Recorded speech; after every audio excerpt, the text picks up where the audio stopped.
My name is Irene Whitmore, and I'm 35 years old. I'm still processing what happened last Tuesday, mostly because it unfolded with such rehearsed calm that it took me a few minutes to realize my marriage had already ended, at least in my husband's head. We'd been married 3 years together for 5, long enough to believe we were solid, long enough to be wrong. He came home around 7 that evening, carrying a manila folder held just a little too carefully, like it was a prop he'd practiced with. There was something off about his energy. He tried to look heavy-burdened, like this was hurting him, but I caught a glint in his eyes. Anticipation. Almost excitement. "Hey," he said softly, setting his keys down. "Can we talk?" I put my phone face down on the counter and nodded. "Sure. What's going on?" He sat at the kitchen table, didn't meet my eyes, and slid the folder toward me. I want you to look at this. It's hard for me to say out loud, so I thought maybe seeing it would help." I opened it. Divorce petition. Filed 3 days earlier.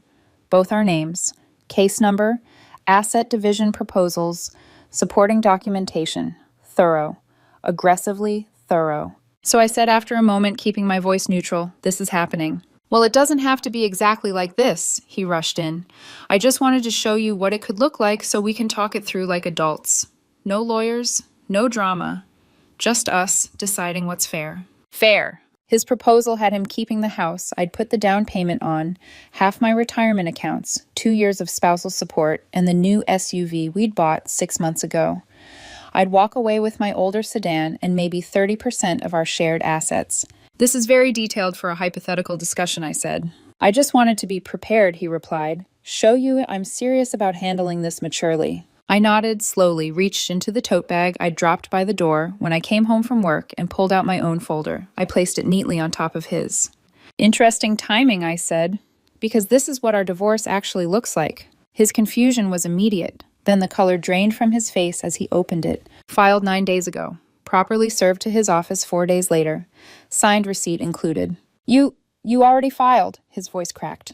"Yes, but I filed 3 days ago." "And I filed 9 days ago," I replied calmly, "which means yours will be dismissed as a duplicate." He stared at the papers like they'd betrayed him. His hands were shaking. "You've been planning this." "For about 2 months," I said.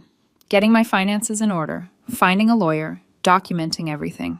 "Why didn't you say anything?" he asked. I almost laughed. "Why didn't you?" I asked instead.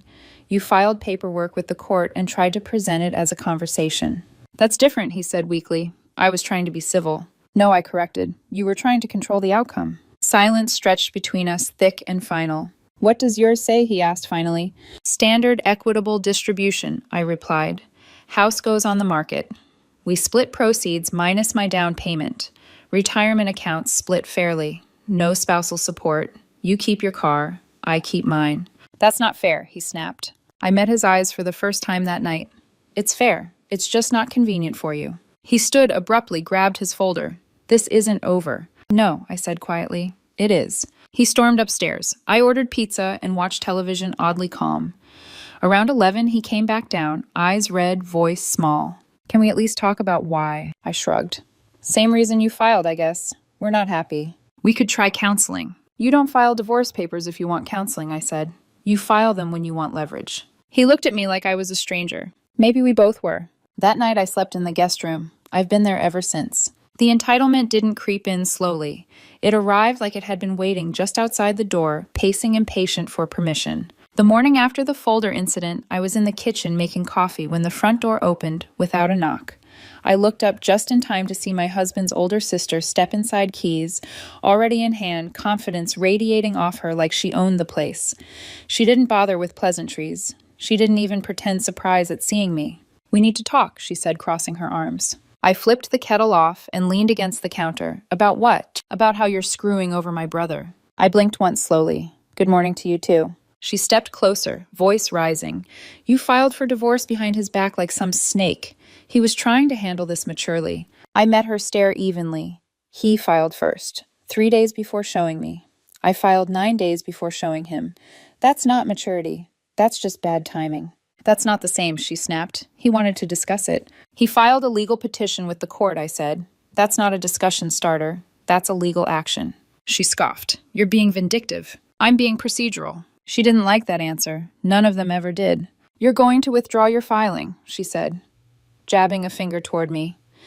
You're going to let his petition go through with his terms. That's the right thing to do. I took a step back, putting the counter between us. No. Her eyes widened, like she wasn't used to hearing that word spoken plainly. Excuse me. My filing stands, I said calmly. Tell him to get a competent lawyer. She muttered something under her breath, spun on her heel, and stormed out. Through the open window, I heard her and my husband arguing in the driveway. He sounded panicked. She sounded furious. The roles were already shifting, and neither of them liked it. That afternoon, his mother called. She didn't bother saying hello. You need to stop this nonsense, she said sharply. Which part? I asked. The divorce filing. Let my son's petition proceed. He has a right to protect himself. I almost laughed. Protect himself from what? From you taking everything. I closed my eyes for a moment, counted to 3. Ma'am, I'm asking for equitable distribution. He wanted the house, half my retirement, spousal support, and the SUV. That's not protection. That's a grab. He deserves security, she insisted. He has a job, I said. So do I. He'll get half the house proceeds. That is security. You're selfish, she snapped. I always knew it. Thank you for your input, I replied and hung up. I blocked the number before she could call back. That evening, my husband tried a different tactic. He knocked softly on the guest room door, like a stranger afraid of being turned away. Can we talk, he asked. Really talk. I opened the door, but didn't invite him in. What's on your mind? I've been thinking, he said, eyes glossy. Maybe we're both being hasty. Maybe we should pause the filings. Try a separation first. Counseling. I studied his face, the careful tremble in his voice, the way his hands clenched and unclenched. Then I asked, You talked to a lawyer today, didn't you? He froze. Your lawyer told you my filing takes precedence, I continued. Told you your petition would be dismissed. Told you my terms were standard and likely to be approved. Silence confirmed it. So now I went on, you want to hit pause because your power play failed.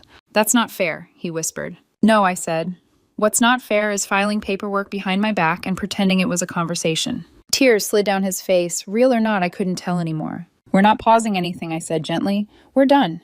You just didn't expect me to be ready too. I closed the door while he was still standing there. I heard him crying in the hallway. I felt bad for about 5 minutes. Then I remembered his proposed settlement, and the guilt evaporated. It started the next morning at work. Around 10, my manager sent me a message asking if I had a few minutes to talk.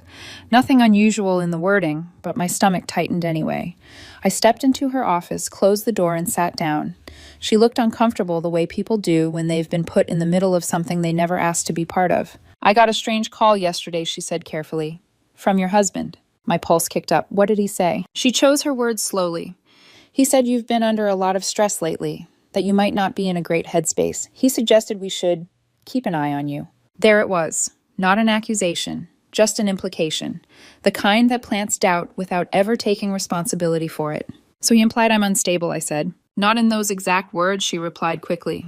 But yes, that was the gist. I took a breath. I'm getting divorced. It's mutual. We're both moving on. He's upset because I filed first. She nodded. That's what I assumed. Your work has been solid. No issues. But I had to document the call. HR policy. I understand, I said. And I did.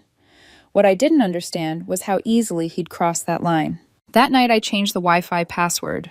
Petty, absolutely. Satisfying more than I expected. When he came home and couldn't connect, he stood at the top of the stairs and shouted down, What's wrong with the internet? I changed the password, I replied from the couch. It's under my account. Are you serious right now? Very. You can't just do that. You called my boss, I said. I changed the Wi-Fi password. Seems proportional. I was concerned he insisted, genuinely. Concerned enough to imply I'm mentally unstable at my workplace. I didn't say that. They documented the call, I said. Try again. He grabbed his phone, muttering using data instead. You're being childish. You tried to mess with my career, I said evenly. You lost streaming privileges. He slammed the bedroom door. I ordered Chinese food and read through divorce case law on my tablet while I ate. Knowledge I was learning is a very specific kind of power. 2 weeks later, the legal process started moving. The first court appearance was procedural. The judge acknowledged my filing as primary, dismissed his duplicate petition, and set timelines for disclosures. His lawyer, a man who looked like he advertised on bus benches, asked for temporary support and exclusive use of the house. Denied. Outside the courthouse, his lawyer pulled me aside. My client is willing to settle. 50-50 split. Clean break. Except the house, I said. It sells. She doesn't want to move. That's unfortunate, I replied. The market's good. That weekend, he crossed another line. I came home Friday night to find my key didn't work. I stood on the porch staring at the new locks, disbelief settling into something colder. I called my lawyer. She answered immediately. He locked me out, I said. That's illegal, she replied. Call the non-emergency police line. I did. When the officers arrived, they took my statement, then called my husband. He showed up 20 minutes later with his sister in tow, already crying. I changed the locks for my safety, he told them. Safety from what one of the officers asked. He's been hostile, he said. Aggressive. Any threats, the officer asked, looking at me. None, I said. I've been sleeping in the guest room. The officers exchanged a glance. You can't lock your spouse out without a court order, the older one said. You need to give her access. Inside the house, I noticed what was missing. My laptop, my passport, my birth certificate, and my grandmother's silver watch. I texted him, "Where is my stuff?" His reply came fast. "Safekeeping. You've been acting unstable." I screenshot everything and sent it to my lawyer. The line between manipulation and self-destruction had officially been crossed. By Monday morning, the calm professionalism of the process had cracked completely. What was left was documentation, court filings, and the slow, methodical exposure of how far someone would go when they felt entitled to win. My lawyer filed an emergency motion before noon. Return of personal property. Unauthorized lock change. Interference with access to the marital home. Request for reimbursement of legal fees. Everything was time-stamped. Screenshots attached. Police report included. My husband responded through his attorney within hours. According to his filing, my laptop was marital property he had every right to access. My documents were allegedly shared records. My grandmother's watch, gifted to me years before I even met him, was suddenly described as property of the marriage. The audacity was almost impressive. The emergency hearing was scheduled for 2 days later. When we walked into the courtroom, the judge already looked tired. My husband sat stiffly beside his lawyer, eyes, red hands, folded like he was waiting to be forgiven. His sister and mother filled the back row, whispering loudly enough to be heard. The judge didn't waste time. "Did you change the locks on the marital home without a court order?" she asked him. "For my safety, Your Honor," he said, voice trembling. "Did you file for a restraining order?" "No." "Did you call the police to report threats or violence?" "No." The judge exhaled slowly. "And you removed your wife's personal property." "It's marital property," he said quickly. "Her birth certificate," the judge asked flatly. Silence. I was protecting important documents. The judge's patience evaporated. "You will return all items immediately. Today. Laptop documents and personal effects. Failure to do so will result in contempt of court. Do you understand?" "Yes, Your Honor," he whispered. "And you will not change locks, remove property, or interfere with access again without a court order. The house will be listed for sale within 30 days. Both parties will cooperate. Am I clear?" "Yes." Outside the courtroom, his mother rushed toward me, fury barely contained. "You're destroying him," she hissed, "dragging him through court like a criminal." "He locked me out and stole my property," I replied. "I enforce my rights." His sister jumped in. "You're enjoying this. You like seeing him suffer." I looked at them both and realized something important. "I'm indifferent," I said. "I just want this finished." They didn't have a response for that. That evening, my property was returned. My laptop had clearly been searched. Files opened. Browser history viewed. My documents were photocopied. The watch was returned in a jewelry box I didn't recognize. I changed every password I owned. The house went on the market the following week. Offers came in fast. The market was hot. He rejected the first 3, claiming they were too low, even though they were at or above asking. His lawyer called mine. "My client needs more time." "The judge ordered a sale," my lawyer replied. "Pick an offer." We accepted $115,000 over asking. He didn't speak to me that night. For the first time, the silence felt like progress. By the time the sale offer was accepted, something fundamental had shifted. The noise was still there, his family's outrage, his lawyer's posturing. But the illusion of control was gone. What remained was process. Timelines, orders, consequences. The weeks leading up to the final hearing were strangely quiet inside the house. We moved around each other like strangers renting the same space, coordinating schedules through clipped text messages, avoiding eye contact. He stayed mostly in the bedroom now. I stayed in the guest room. The kitchen became neutral territory used carefully, efficiently, without conversation. His family, on the other hand, escalated. His sister sent me a long message accusing me of emotional abuse, of weaponizing the system, of being cold and calculating. I didn't respond. His mother left a voicemail. Didn't yell this time, just cried, talking about how her son was falling apart and how I'd taken everything from him. I saved it, forwarded it to my lawyer. Documentation had become instinct. The final hearing arrived 6 weeks later. He showed up with an entourage, his lawyer, his sister, his mother, and somehow his college roommate, a woman I'd met exactly once at a barbecue years ago. It felt less like a legal proceeding and more like a performance, as if numbers alone might overwhelm the facts. The judge was the same one from the emergency hearing. That alone seemed to drain some color from his face. The proceedings were brisk. The house sale was acknowledged as pending. Proceeds to be split evenly, minus my documented down payment contribution. Retirement accounts divided according to standard formula. Each of us to keep our respective vehicles. Each responsible for our own legal fees, except where misconduct had increased costs. That's when his lawyer made one last attempt. "Your Honor," he said, standing. "My client has experienced significant emotional distress due to the way this divorce was handled. He's seeing a therapist twice a week. We're requesting compensation for ongoing mental health treatment." The judge raised an eyebrow. "Divorce is emotionally distressing," she said. "That alone does not warrant compensation." But the manner in which my client was treated, the lawyer pressed. Secret filing, service at his workplace, forced sale of the home. All legally permissible actions, the judge replied coolly. Motion denied. My husband started crying, loudly this time. His sister wrapped an arm around him. His mother shook her head as if the world had personally betrayed her. My lawyer stood. "Your Honor, we'd like to address the lock-changing incident and unauthorized removal of property. My client incurred $1,200 in legal fees resolving that issue.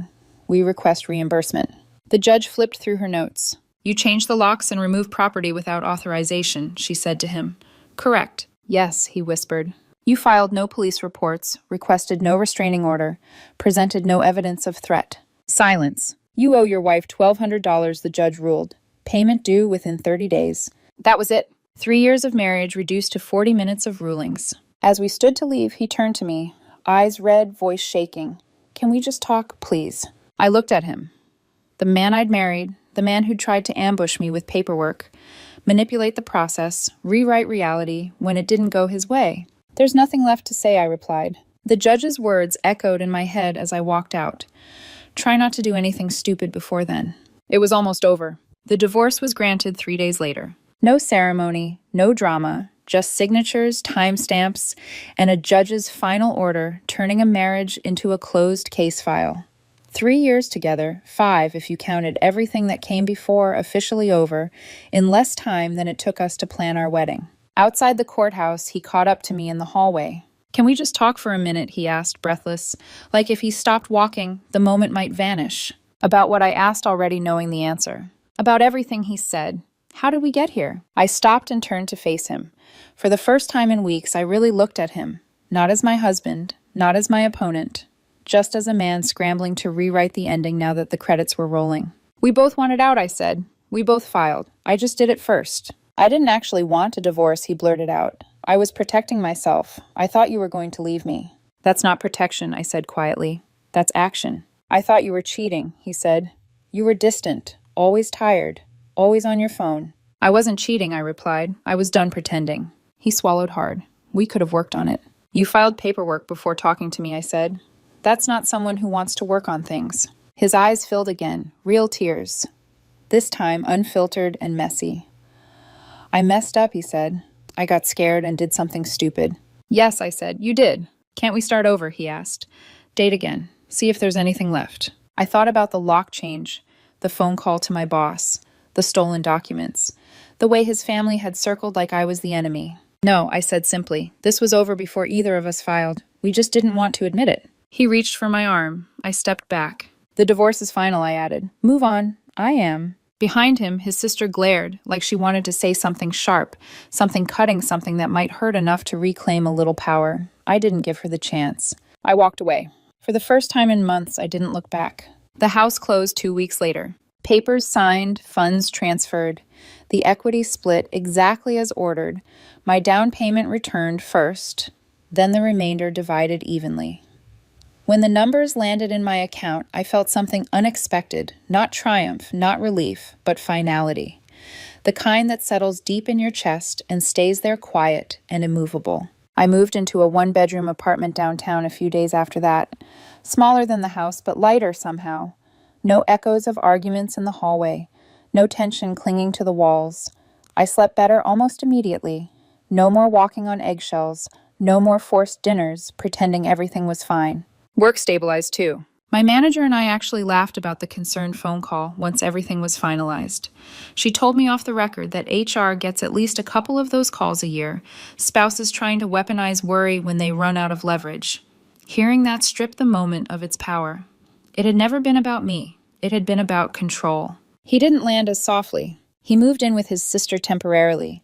I heard through mutual acquaintances that the arrangement was already strained. Turns out relying on combined income for years makes solo living a harsh adjustment. Space issues, money arguments, resentment creeping in from both sides. His mother, meanwhile, continued telling anyone who would listen that I'd destroyed her son's life. I didn't correct the story. The $1,200 he owed me still hadn't been paid by the deadline. My lawyer sent a demand letter. If it goes to small claims, it goes to small claims. At this point, it isn't about the money. It's about closing every open loop. A week after the divorce was finalized, I ran into his former college roommate at the grocery store. She looked uncomfortable, then relieved when she saw me. "I owe you an apology," she said. "He painted this picture of you being controlling, unstable." After watching the court proceedings, I realized it wasn't true. I thanked her. Late honesty is still honesty. Sometimes I think back to that first night, the folders on the table, the moment his expression shifted when he realized his plan had failed. That's the part people fixate on, the twist, the satisfaction. But that wasn't the real ending. The real ending was quieter. It was realizing we were both planning exits, but only one of us wanted to win. He wanted control. He wanted advantage. He wanted the story to end on his terms. I just wanted it to end cleanly. He tried to file first and call it maturity. When that failed, he tried guilt. When guilt failed, he tried pressure. When pressure failed, he tried sabotage. And when none of that worked, he tried rewriting history. I didn't fight him emotionally. I didn't yell. I didn't retaliate in public. I stuck to facts, process, and documentation. I let the system do what it's designed to do when someone mistakes entitlement for protection. Do I regret the marriage? Parts of it were good. The first year especially, but the last year was a slow decay we both felt, and neither of us named. If anything, I regret not ending it sooner before fear turned into strategy. But I don't regret how I handled the divorce. He wanted a divorce on his terms. He got one on equal terms. That's not cruelty. That's reality. I'm 35 now, divorced, starting over. And for the first time in a long time, my future feels open instead of negotiated. That's enough for me.